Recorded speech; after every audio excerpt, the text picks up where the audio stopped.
حضرت عبداللہ ابن عمر رضی اللہ تعالیٰ عنہ بیمار ہو گئے، شدید علیل تھے، طبیعت مبارک میں کمزوری آ گئی، کچھ کھانے کو دل نہیں کرتا تھا، گھر والے بار بار کہتے کچھ کھا لیجئے کچھ کھا لیجئے، نہیں کھاتے تھے۔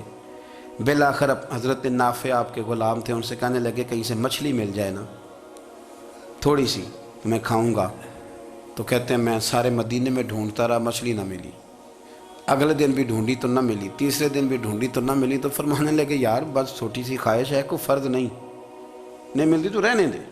کہتے ہیں چوتھے دن مچھلی مل گئی، میں 1.5 دینار کی مچھلی لا کے حضرت عبداللہ ابن عمر رضی اللہ تعالیٰ عنہ کے سامنے جو مچھلی رکھی تو آپ نے لقمہ روٹی کا توڑا تھا، مچھلی کو لگانے لگے کہ دروازے پہ فقیر نے آ کے آواز دی کچھ کھانے کو دو، تو حضرت عبداللہ ابن عمر نے روک لیا اور ہنسے۔ کئی دفعہ دے ہم بھی دیتے ہیں پر ہمارا چہرہ دیکھنے والا ہوتا ہے، اتنے ہم غصے میں ہوتے ہیں، دے دیتے ہیں، لیکن جو چھلوٹیں ہوتی ہیں نا چہرے والی وہ گنی نہیں جاتی۔ ہنسے، فرمایا دیکھو میرا اللہ کتنا کریم ہے، وہ مجھے بچانا چاہتا ہے، اٹھا بار دیا جا کے۔ تو خادم اب حکم کا پابند تھا، وہ لیت اللہ تو کر نہیں سکتا تھا، وہ گیا اور جا کے دے آیا۔ فقیر جب سارے محلے سے آٹا اکٹھا کر لیتے ہیں تو پھر ایک جگہ جا کے بیچتے بھی ہیں۔ دے آیا، وہ 2 گلیاں آگے گزرا تو میں پیچھے دوڑا گیا، میں نے کہا سچ بتا کھانی ہے کہ بیچنی ہے؟ وہ کہنے لگا جو بھی سبب لگ جائے کر جاؤں گا، آپ نے دے جو دی ہے۔ تو کہتا ہے میں نے اسے کہا کہ یہ 1.5 دینار کی میں نے خریدی تھی، اگر تو 2 دینار کی مجھے بیچ دے تو آج کل مچھلی مدینے میں مل نہیں رہی، تو میں اپنے آقا کو دے دوں گا، وہ یہی کھائیں گے، بیمار ہیں۔ تو کہنے لگا جی بسم اللہ، مجھے کیا اعتراض ہے، 2 دینار مل رہے ہیں، 1.5 کی مچھلی، اور 1.5 کی بھی کسی نے نہیں خریدنی تھی، اب تو پک گئی۔ فرماتے میں نے 2 دینار اس کو تھمائے، وہ مچھلی اس سے خریدی اور خرید کر کے میں لا کے حضرت عبداللہ ابن عمر کے سامنے دوبارہ رکھی، تو فرمایا یہ کیسے آ گئی؟ میں نے کہا حضور 1.5 کی خریدی تھی اور پھر فقیر کو دے دی، اب اسی سے میں 2 دینار کی خرید کے لایا ہوں، آپ قبول فرمائیں۔ تو فرمانے لگے تم نے اچھا نہیں کیا، اب اس طرح کرو 2 دینار بھی اسے دے اور مچھلی بھی واپس دے آؤ۔ عرض کی حضور کیوں؟ فرمایا تم نے قرآن نہیں پڑھا؟ حضور پڑھا ہے، فرمایا رب فرماتا ہے لن تنالوا البر حتی تنفقوا مما تحبون، تم بھلائی کو اس وقت پہنچو گے جب اپنی پیاری چیز راہ خدا میں خرچ کرو گے۔ امام غزالی نے لکھا ہے، فرمانے لگے دیا، تو وہ حضرت نافع کہتے ہیں میں دینے گیا، دے کے واپس آیا تو کچھ پریشان تھا، کیونکہ مجھے بھی 4 دن ہو گئے تھے نا تلاش کرتے، تھوڑی طبیعت میں مایوسی تھی کہ اتنی محنت سے میں نے لایا اور آپ نے واپس کر دی۔ تو حضرت عبداللہ ابن عمر نے مجھے قریب بٹھایا، پھر مجھے تھپکی دی، فرمانے لگے پتر میں نے ویسے بھی کبھی جھوٹ نہیں بولا، اور آج کل تو میں ویسے ہی بیمار ہوں، ٹائم ہی نہیں، وقت ہی نہیں، موقع ہی نہیں جھوٹ بولنے کا، میں تجھے سچ بتاؤں مجھے مچھلی کھا کے اتنا سکون نہیں ہونا تھا جتنی اللہ کے رستے میں خیرات کھا کے مجھے سکون ہوا۔ تو تجھے تو میری راحت سے غرض ہے نا کہ مجھے راحت کیسے ہوتی ہے، تو مجھے سکون ملا ہے راہ خدا میں دے، میں نفسانی خواہش پوری کر لیتا تو یہ میرا نفس کل پھر مجھ سے مچھلی مانگتا، پرسوں کہتا نہیں چھوٹے گوشت کی یخنی بھی چاہیے۔ ہم لوگ الجھ گئے ہیں، بہت بڑے قیدی ہیں اپنے آپ کے، بڑے قیدی ہیں، سارا دن اپنی خواہشات کی تکمیل میں بھاگے رہتے ہیں، بڑے بڑے سونے نوجوان۔ میں ان پہ تنقید نہیں کرتا، مجھے ان پہ ترس آتا ہے، جب میں رات کے اندھیروں میں انہیں ٹیلی فون لے کے چوکوں میں کھڑے دیکھتا ہوں تو مجھے رحم آتا ہے، میں کہتا ہوں دیکھو نفس کی خواہش کے پیچھے یہ کیا مثلاً آخر کیا ہے اس میں، ایک عورت کے پیچھے تباہ کر لیا اپنے آپ کو، یعنی زیادہ سے یہ کوئی مقصود ہے، یہ کوئی مقصد حیات ہے جس کو مقصد بنا لیا ہے؟ میرے عزیز بات کو سمجھ لیں، اتنا خوبصورت آدمی ہے اور اتنا اس کا اونچا قد کاٹ ہے، اور کیا کس کے پیچھے یہ بھاگا ہوا ہے؟ بڑا سمجھدار، دانشور، عقل مند آدمی، ذی روح بندہ، لیکن اس کا سٹیٹس آپ یہ ملاحظہ کریں کہ وہ 20-40 ہزار کی خاطر جھوٹ بولتا ہے، دھوکہ دیتا ہے، فریب اور فراڈ کرتا ہے۔ ہم اپنی نفسانی خواہشات کے پیچھے اس طرح بھاگتے ہیں کہ ہم اصل سے رہ جاتے ہیں۔ میری باتوں کی سمجھ آ رہی ہے آپ حضرات؟ تھوڑا تھوڑا کر کے ایک ایک کر کے ان کی باتیں کم مانیں۔ وہ ضروری تو نہیں نا کہ سویرے ناشتہ بازار سے اپنی مرضی کا تگڑا کیا ہے، بازار سے لا کے پوڑیاں چنے بہترین کھائے، اور پوڑیاں چنے ابھی کھائے نہیں، شاپر میں ڈالے ہوئے ہیں، اور وہ لے کے ابھی آ رہا ہے تو ساتھ ہی رستے سے گوشت بھی چھوٹا اچھا لگا تو 2 کلو وہ بھی لے آئے کہ پوڑیاں چنے کھاؤں گا اور دوپہر کے لیے گوشت پکاؤں گا۔ وہ پہلے یہ تو کھا لے صاحب، اس سے تو نجات پا لے۔ یہ پتہ نہیں ہضم ہوتا ہے کہ کچھ اور کرتا ہے تیرے ساتھ، لیکن وہ گوشت بھی ساتھ لے آیا۔ یعنی ٹیبل پہ، ناشتے کے ٹیبل پر بیٹھ کے فیصلہ ہو رہا ہوتا ہے کہ ہم نے کیا کھانا ہے، ہم نے کدھر جانا ہے۔ سنگیو یاد رکھو، باتوں کو سمجھو اور غور کرو۔ یہ تھوڑا تھوڑا کر کے جب ہم چھٹکارا حاصل کرنے کی کوشش کریں گے نا، چھٹکارا حاصل کرنے کی، کہیں جگہ سے، کسی جگہ سے اگر آپ کو تنبیہ ہوتی ہے نا، تنبیہ، اس میں بھی بڑا مزہ آتا ہے۔ اس میں بڑا، ہمارے ایک بزرگ تھے، تو ایک دن نا میں گیا تو کہنے لگے الحمدللہ آج میں بڑے سکون میں ہوں۔ میں نے کہا جی وہ کیا ہوا؟ کہنے لگے میں اپنے آپ کو بڑا پیر صاحب سمجھنے لگ گیا تھا، تو ایک وابڈا کے کسی آدمی سے کام تھا، تو میرے ایک دوست نے مجھے کہا کہ پیر صاحب اس کو ٹیلی فون کر دیں، سنا ہے آپ کا عقیدت مند ہے۔ میں نے اس بندے کو ٹیلی فون کیا تو کہتا ہے پیر صاحب میں عزت آپ کی بڑی کرتا ہوں پر یہ کام نہیں ہو سکتا۔ کہتے ہیں جب اس نے مجھے کہا نا تو کچھ بھی نہیں، تو مجھے بڑا مزہ آیا ہے، ورنہ میرا تو نفس پھول گیا تھا۔ میں تو سمجھتا تھا کہ جو میں کہتا ہوں ویسے ہی ہو جاتا ہے۔ کہتے اس نے تھوڑا سا نا مجھے لیول میں کیا ہے، مجھے مزہ آیا۔ یہ لوگ نا اپنے اوپر بوجھ ڈالتے تھے، یہ تھوڑا تھوڑا پیچھے ہٹتے تھے، یہ سمجھتے تھے کہ اس طرح تو ہماری تکمیل رہ جائے گی۔ صبح سے شام تک اگر اسی نفس کی باتیں مانتے جائیں گے تو خرابی کرے گا۔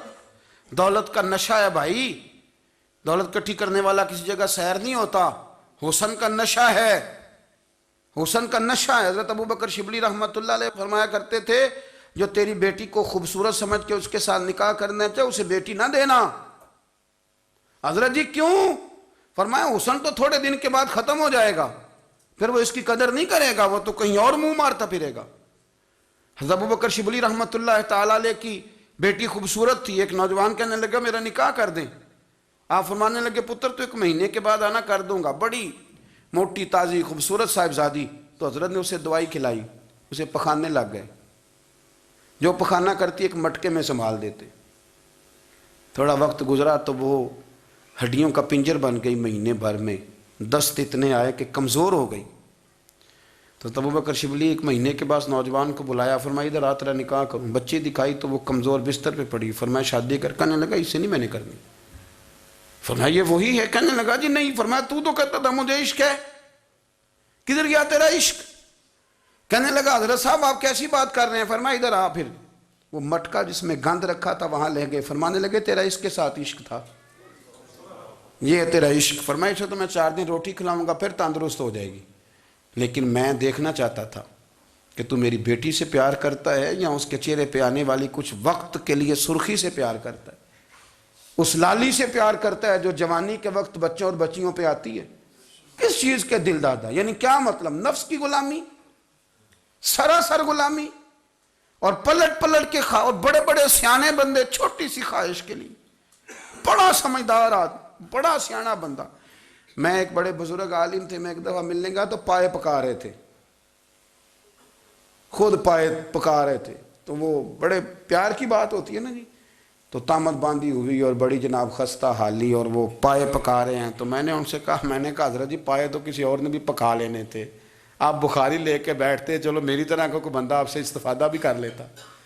اب پائے آپ لائیں گے، پھر پکائیں گے، پھر آپ کھائیں گے، تو یہ تو 24 گھنٹے آپ کسی کام میں گزر جائیں گے۔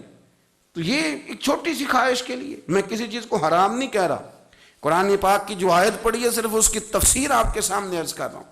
ہماری خواہشات ماں پالتی ہے، آپ کو نہیں پتہ کتنے دکھ سہتی ہے۔ میں ان ماؤں کو جانتا ہوں جو بیٹے کے حصوں کی مار بھی اس کے ابے سے کھاتی ہیں، مار کھاتی ہیں وہ۔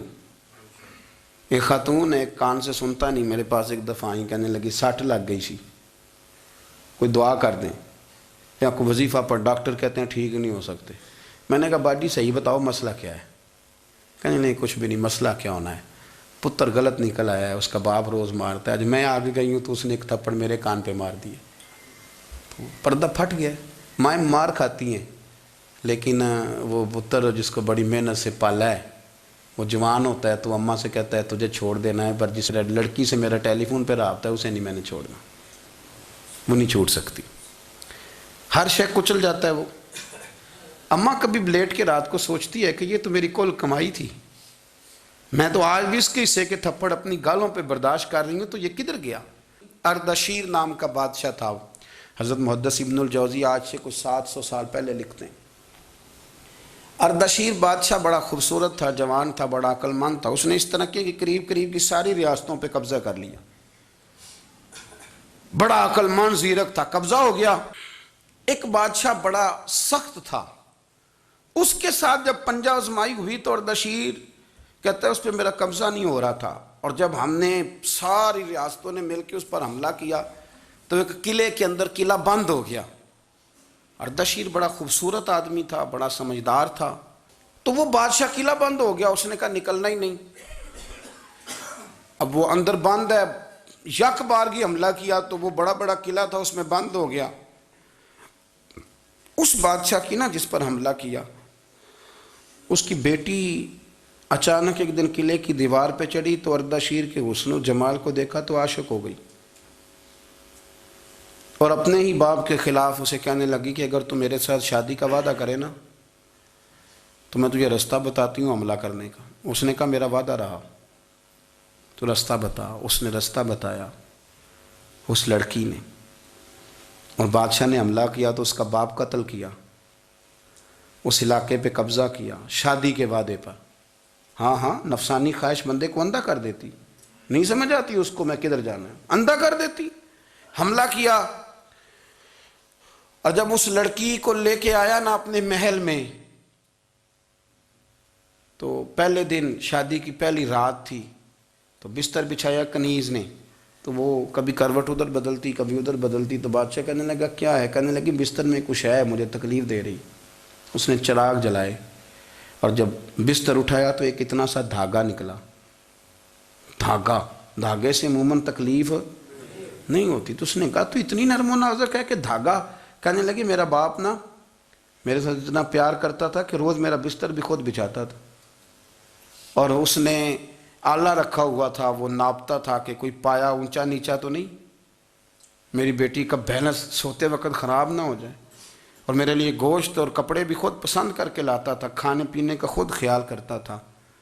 اردشیر کہنے لگا اچھا وہ اتنا پیار کرتا تھا، اور پھر تو نے اس کے ساتھ کیا کیا؟ کہنے لگا بلاؤ کنیزوں کو۔ کنیزوں کو بلایا، فرمایا اس کو اٹھاؤ اور جلاد کے پاس لے جاؤ، اسے کہو کہ اس کے بال ایک گھوڑے کے ساتھ باندھے، پیر دوسرے گھوڑے کے ساتھ باندھے، اور ایک گھوڑا ادھر بھگا دے، کدھر بھگا دے۔ یہ جس کے باپ نے اتنا پیار کیا، یہ نفس کی اتنی غلام ہے کہ اس کی وفادار نہیں رہی تو میری وفادار کیسے بنے گی؟